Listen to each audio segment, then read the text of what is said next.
No, we're not resistant to competition, but as I've mentioned several times of late, I just think it's appropriate to establish positioning as we get into this thing. And the term that I've used is Russell has pole position.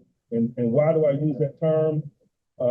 Because during this time where we're not formally working, man, I just think it's beneficial. His experience in the National Football League, his process that's been honed and perfected, talking about over a 12-month calendar, is not only good for him, it's good for teams. It's good for receivers, tight ends, running backs, etc. All the things that people that are really committed to winning do this time of year. Russell has those resources, man, that structure. And so that's why I say he has pole position, man. It just creates a synergy that I think is good for this time of year. When it's time to compete, we get in training camp-like settings and going to preseason stadiums and so forth. Obviously, Justin will be given an opportunity to show his capabilities. And that was Mike Tomlin right there, speaking with media at the NFL owners meetings that just concluded this past Tuesday, as a matter of fact. You were just hearing him talk about how the quarterback situation will be looking at right there, and I couldn't agree anymore with Mike Tomlin right now. The Steelers, who right now got two for the price of one, practically almost, as far as rebuilding a revamped quarterback room when there was questions lingering how they're going to do trying to build around Kenny Pickett into his third year since he has been traded away after being very dissatisfied with not getting any more first team reps and having to try and fight for his starting job with Russell Wilson. Pretty much forced his way out of Pittsburgh with the Eagles, and he had Mason Ruff signed with the Titans. And so what ended up happening the next day after they traded Kenny Pickett, they acquired Justin Fields from the Chicago Bears for next year's 6th-round pick, which again could turn into a 4th-round pick based on Justin Fields plays 51% of his snaps this year in the black and gold. And I am Charles Prodigy Richey, and welcome to this special edition here of the Men of Steel podcast right now. As you can always follow me on my social media. You can follow me on my Twitter X at MetaSteelCGR, as well as check me out on Instagram at MetaSteelNation. But you can find a lot of my content once again. Feel free to hit that like and subscribe button by checking out the Meta Steel podcast YouTube channel. As we are getting ready to get in right now, let's go ahead and talk about that right now. Some very interesting stuff right now. So once again, for players going into their 5th year right now, 1st-round picks, more particularly, which will concern Justin Fields right there, and we'll get to Najee Harris in just a second. He's another one right there. Have some decisions being made if they're going to be able to ink, like I said, Justin Fields to pick up his 5th-year option. More than likely, according to Jerry Dulac, it sounds like they may not do the 5th-year option, but they'll try and do an affordable 1-year deal. Now, remember, for this year, the 5th-year tag, which will be full and guaranteed, that cost will be $25.66 million in 2025. Remember, they have until May 2nd, as I just said. And like I said, I could definitely see the reason right now where they'll try and do an affordable 1-year deal. The only question that seems to be remaining as this topic continues to heat up right now, will there be some quarterback controversy or some competition right now? Now, of course, you heard Jerry Dulac, who was on with Rich Eisen over a week ago, and even said on his Twitter X content that the Steelers and Russell Wilson are interested in doing a longer-term deal after the season based on how things work out this year. So right now, you would have thought right now that when Russell Wilson got signed in, he is like the odds-on favorite to be the Steelers quarterback for the next few years on an affordable deal. When we initially thought it was going to be only like a 1-year deal, but I mean, definitely seemed to hit it off real quick after thanks in large part to the Denver Broncos eating up an $85 million cap, which they'll be splitting up in the next 2 years. But Russell Wilson, at the end of the day, who was a 9-time Pro Bowler, Super Bowl champion, should have been back-to-back Super Bowl champion, with him and the Seahawks. But at the end of the day, still, I'm a guy who's done slightly on the downside of his career. I mean, when we look at it, beginning since like if you want to really look at it, since 2021, his last 3 seasons right here, and we're where he's really kind of come off the tracks just a little bit as we look at 6, 7 touchdowns to 25 interceptions right there. One thing to keep an eye on. He's the only time he's had a double digit interception in those 3 seasons was in his first year with the Broncos right there. And you look at everything that he's been able to do. I mean, at the end of the day, excuse me, for the slip there. My apologies in advance. But I mean, the guy right here, I mean, who will be turning 36 years old in November. Now, a lot of people are anticipating him to like start off the season, uh, to be their guy, and then maybe like around like the middle of the season, maybe Justin Fields will be ready enough to come in there and fill in for a struggling Wilson. Like I said, I think Justin Fields right now, who's come over from the Chicago Bears, I'm still not seeing it. I mean, granted, I mean Justin Fields, who with his time in Chicago, who I mean towards the end of the season, well, when you look at it right there, yeah, the Tyson Bajan fill in for him for a few games. I mean, this past season, and that was beginning, I believe, with the Chargers. I want to say, if I'm not mistaken, but yeah, it was definitely an interesting one right here. So he dislocated his shoulder and thumb while being sacked by Daniel Hunter back in Week 6 against the Vikings. Tyson Bagent would start that game as the Bears, who fields his former team, they would lose by a touchdown in that game. Went to 1-5. He would miss the next 4 games and return to Week 11 versus the Lions, and is obviously he's had a pretty solid finish to the campaign with the Bears right there. He has spent 3 seasons with the Bears, has traded up for back in the 2021 draft, which they selected 11th overall out of Ohio State. And I've been one of the people on record too, and a lot of people, and when you look at Ohio State in general, they do not have a very good success ratio of having quarterbacks being developed out of there. It's very select few, but I think the only one that had success was a back quarterback behind the St. Louis Rams back in 1999 when they won the Super Bowl. Justin Fields for right now, I mean, you talk about you think back Mike Tomlin ever since retirement, Ben Roethlisberger, how they always wanted been fascinated with trying to keep up with today's game as far as like the attraction of the mobile quarterback, just mobility and passing.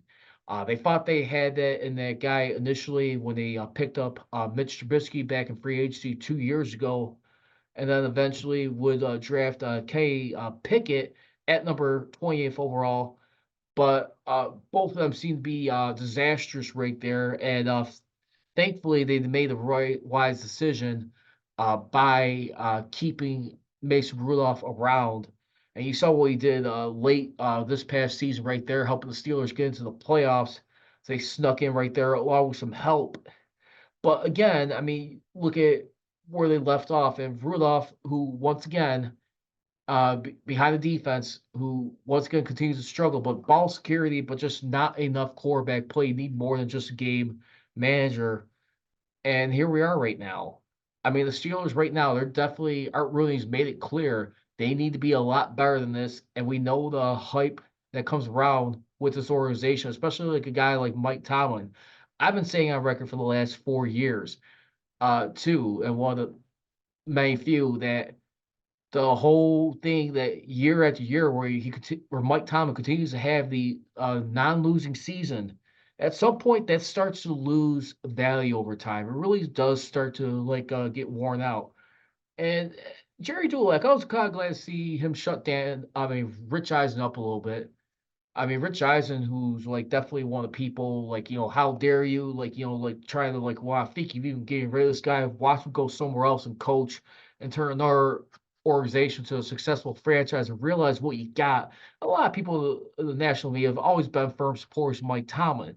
But again, I mean, with Jerry Dulac, who mentioned too, I mean, when you look at an organization who's has 6 Super Bowls right there, and I mean, be honest with you, I mean, going 0-5 in the playoffs, beginning with the loss to the Patriots in the AFC Championship game, it clearly gets frustrating where it's like you're in the same predicament.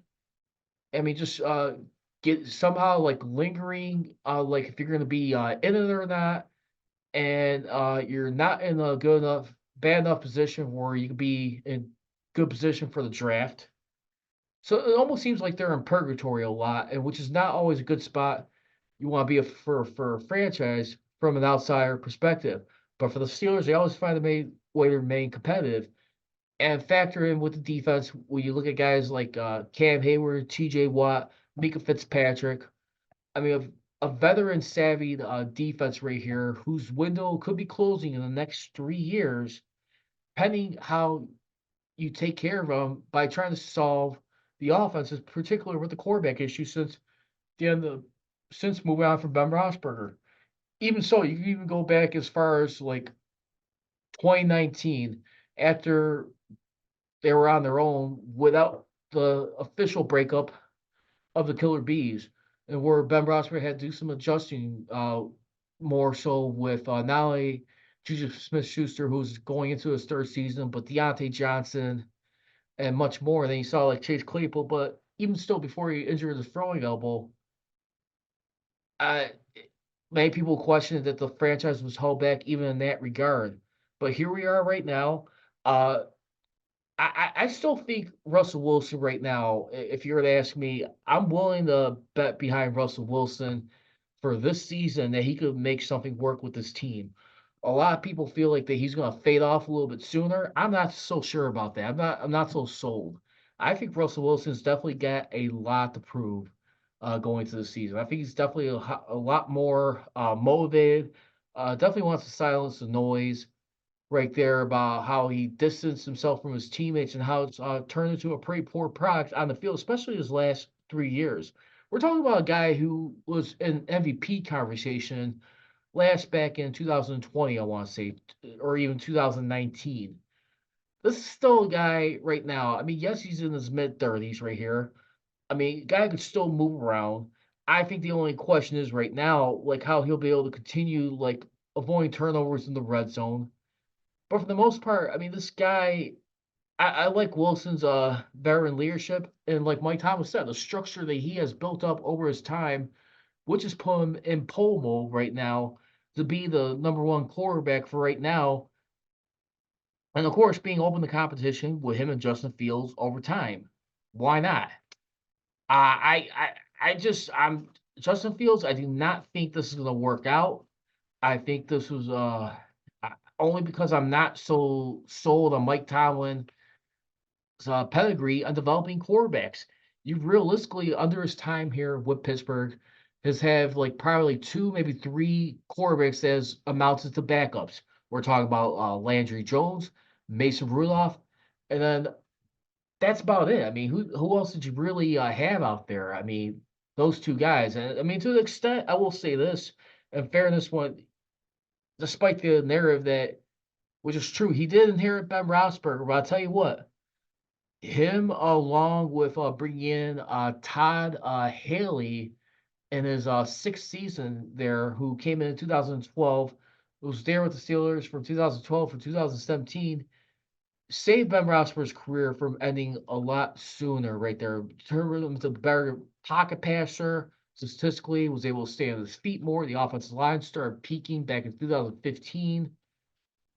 I mean, at that moment in time, they need to do something. If not, he was gonna be ended a lot quicker. So here we go right now. What say you? Do you feel like Justin Fields is gonna be the guy that's gonna eventually grab the torch for Russell Wilson, learn a little bit more behind Russell Wilson? Or do you feel like it's gonna be Russell Wilson? I'm gonna go right with Russell Wilson to tell you the truth. Justin Fields is one guy. The verdict is still out for me, especially how he breaks down late in crunch time in fourth quarter games.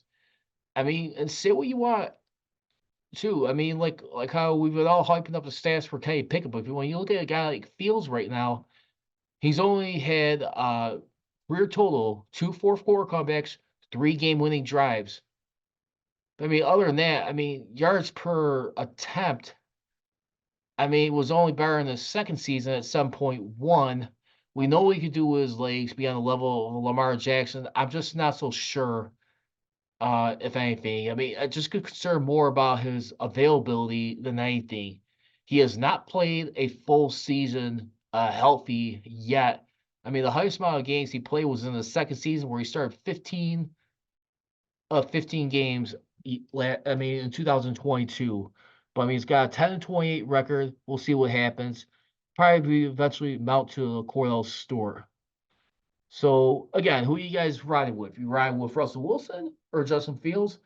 Feel free to leave me a comment in the YouTube channel and the Mess Deal podcast. Now let's get some other stuff around here, around the league right now. Or hold on, let me wrap this up with the Steelers. So I mentioned fifth year options right now. Now you look at a guy like Najee Harris right now. Najee Harris, who enters his fourth season, that time has come back quick. Each of the seasons, you look at a guy like Najee Harris, he has rushed for 1,000 yards, which has put him in rare company right now. Now he's definitely had been motivated behind a guy like Jalen Warren, but still, I mean, look at him right here at the end of the day. I mean, which is pretty damn good. I think still his best season was with Ben Roethlisberger's last year, and where he had a nice surge late into the season right there, where he ran for in that year 1,200 yards, 7 touchdowns, along with catching 74 balls for 467 yards right there. I mean, now his yards per attempt did finally spike up a little bit barely this year. For the first time in his career, he was over 4 yards per attempt, 4.1 to be exact. So right now, he you got like a decision right now with Najee Harris. I mean, what they're gonna try and do.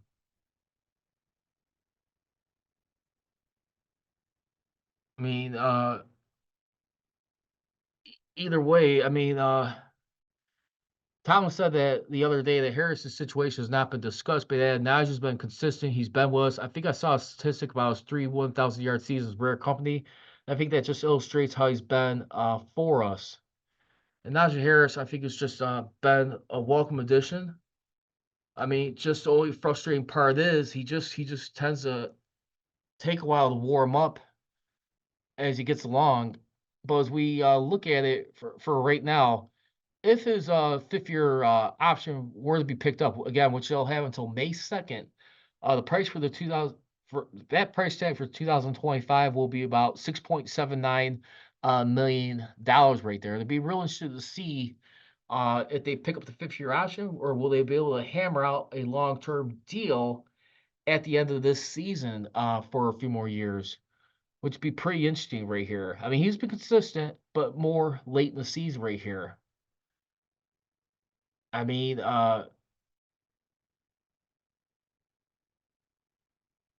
Jerry Dulac seems to think that if not, they could sign him to a Neal deal at or possibly before the end of this season.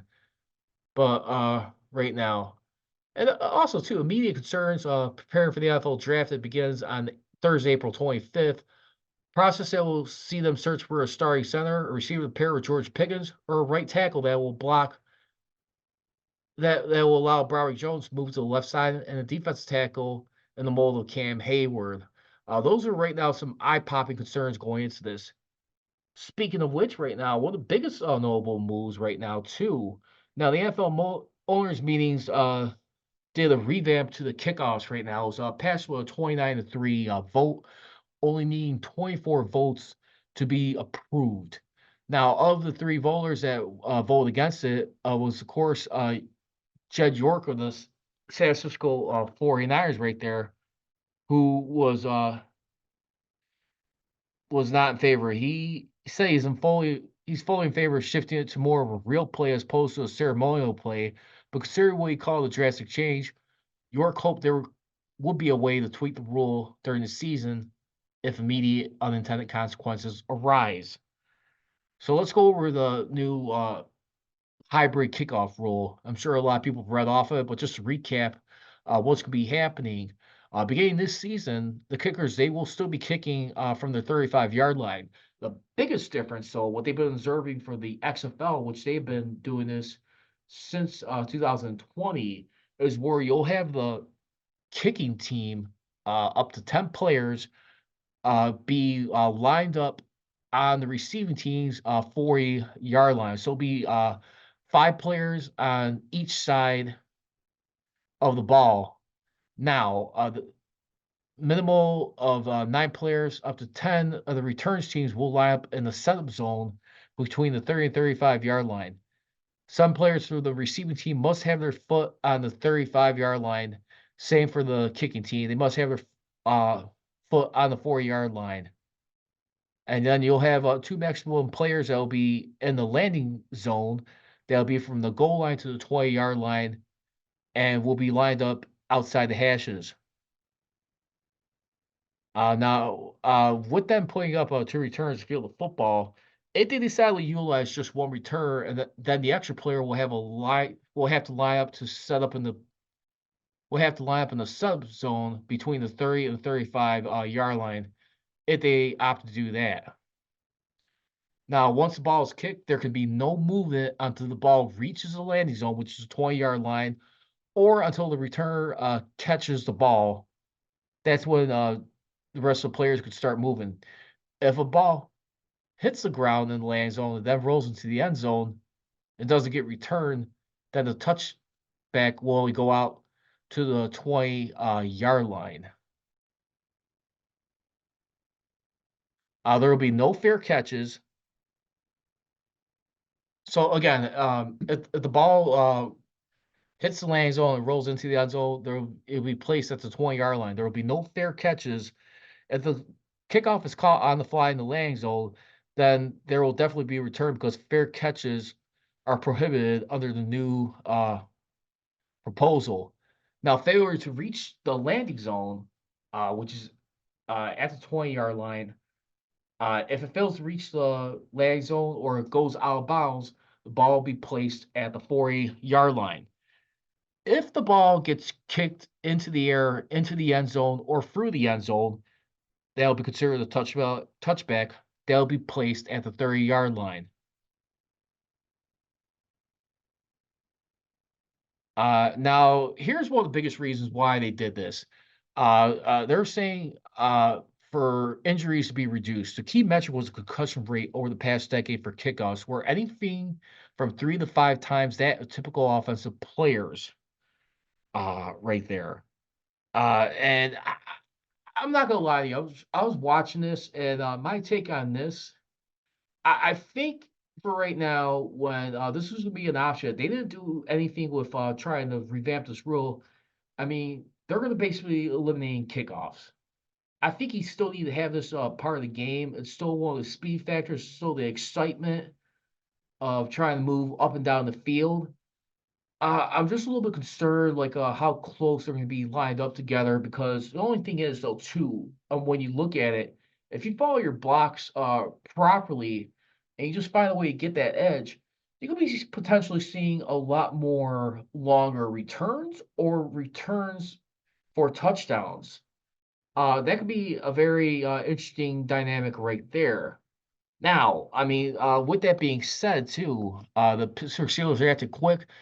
They signed Cordero Patterson right here, a former 4-time All-Pro and Pro Bowler, who spent majority of his career with the Vikings and Falcons right here.